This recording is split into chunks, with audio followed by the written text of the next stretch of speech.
This is my physique 2 years ago. This is my physique today.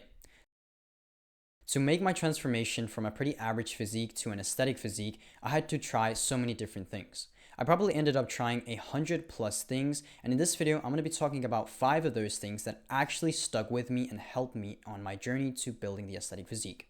The first thing I did that helped me to achieve an aesthetic physique was to focus on what I call the aesthetic muscles. The aesthetic muscles are basically what contribute to building that superhero V-taper silhouette physique that we're all trying to achieve. So let me just list them out first of all. First of all, we have the abs. Every single superhero, every single aesthetic physique in the world has abs. It's like the foundation in my personal opinion. You can have a good physique without abs, but it's just kind of hard. I'm not gonna lie. You have to have a lot of muscle mass at other places. Anyways, next muscle is the arm muscles. These are instantly noticed. If you're wearing a shirt like this, people will look at your arms and they'll think, okay, this guy has good arms. This guy has clearly been in the gym to get those arms. Then we have the shoulders. Specifically the lateral delts, which means the side of the shoulder. And this is because it contributes to that V-taper. Obviously, having wider shoulders will make your V-taper, which is your shoulder to waist ratio, wider. And for that reason, their side delts are super important. And that's the same reason why your lats are also important. The muscles that are like right here under your armpits, these also make your shoulder to width ratio bigger. And then we also have the forearms. These are great because you always have them out. Like if I'm wearing a t-shirt, if I'm wearing nothing, if I'm wearing like even the long sleeve, I sometimes put my sleeve up and just show a little bit of forearm because it's just such an aesthetic muscle. And then lastly, we also have the upper chest. This gives that armor plate kind of look, which is super cool, especially from the side. The way you want to prioritize these muscles is basically putting them earlier in your workouts when you have more energy, so your strength output is a bit better. So, for example, the upper chest. A lot of people do bench press and then they do incline dumbbell press, which I personally think is the wrong order because the upper chest is more important for aesthetics. You should be doing the incline first, so you're getting the maximum strength for your upper chest. That's my personal opinion. You can choose to follow the advice or not, but that's basically how I would prioritize the aesthetic muscles over the other muscles. But when it comes to something like abs and forearms, you don't have to do them first in your workouts. You can do it at the end because you're already kind of using like your abs when you're doing other exercises. You're already using your forearms when you're doing other exercises.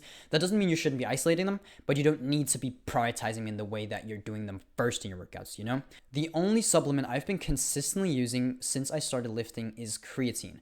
Creatine is such a good supplement. I recently started taking it again and I can already feel the difference. First of all, for just strictly aesthetics, creatine makes your muscles look more dense, which gives a more muscle mature look, which is obviously great. When you think of a superhero like Superman, his muscles are super dense, super mature, which is a big part of his look. And then the other thing is that it will help you to achieve the physique faster because you basically get more energy in the muscles. Is something called ATP, which makes your muscles have more endurance. It makes them have more strength output, and for that reason you'll be progressing a little bit faster, so you can add weight a little bit faster and more reps to the bar, which is obviously progressive overload, which is the main driver of hypertrophy. The next thing that helped me so much throughout my journey is tracking my workouts. For me personally, I use the app Strong if you're interested, but basically the reason why tracking your workouts is so beneficial towards building your dream physique is because it'll help you to be more motivated and also to have more specific goals. For every single session, I look at the exercise I'm doing and what I did last time, and basically it kind of feels like a video game where you're trying to get a high score. The only catch is that you shouldn't be ego lifting to get the high score, right? You should be doing the same form.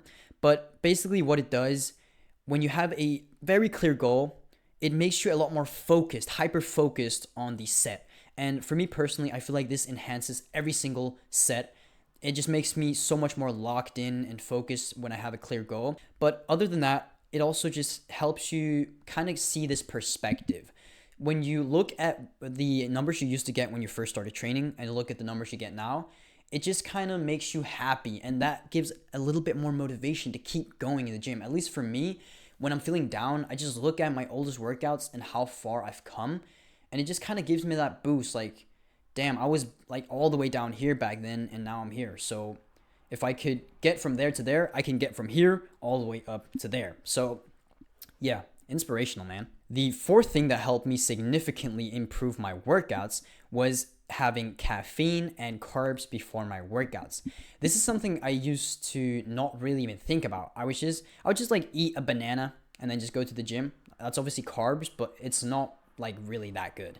Now I eat like a bunch of rice cakes, bananas, like whatever I have, right? And it's so beneficial. You need to have a good amount of carbs. First of all, it just helps your performance, right?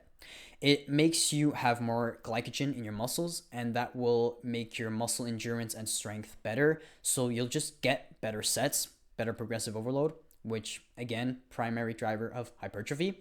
The next up, we have caffeine. Like I would usually drink like a white monster. That's just because I'm an addict.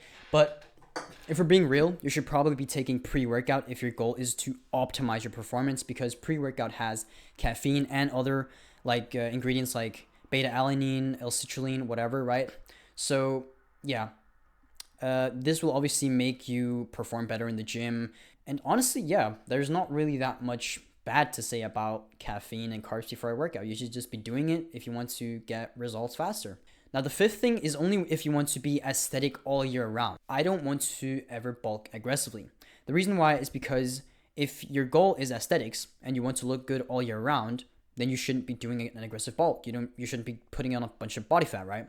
So basically what I'll do is that I'll do a slight surplus. So most of the extra calories are all going into my muscles, and I don't really ever gain fat. This way I stay aesthetic all year round and don't have to worry. If your goal is just to build as much muscle as possible, I think you have to do a kind of a bigger bulk.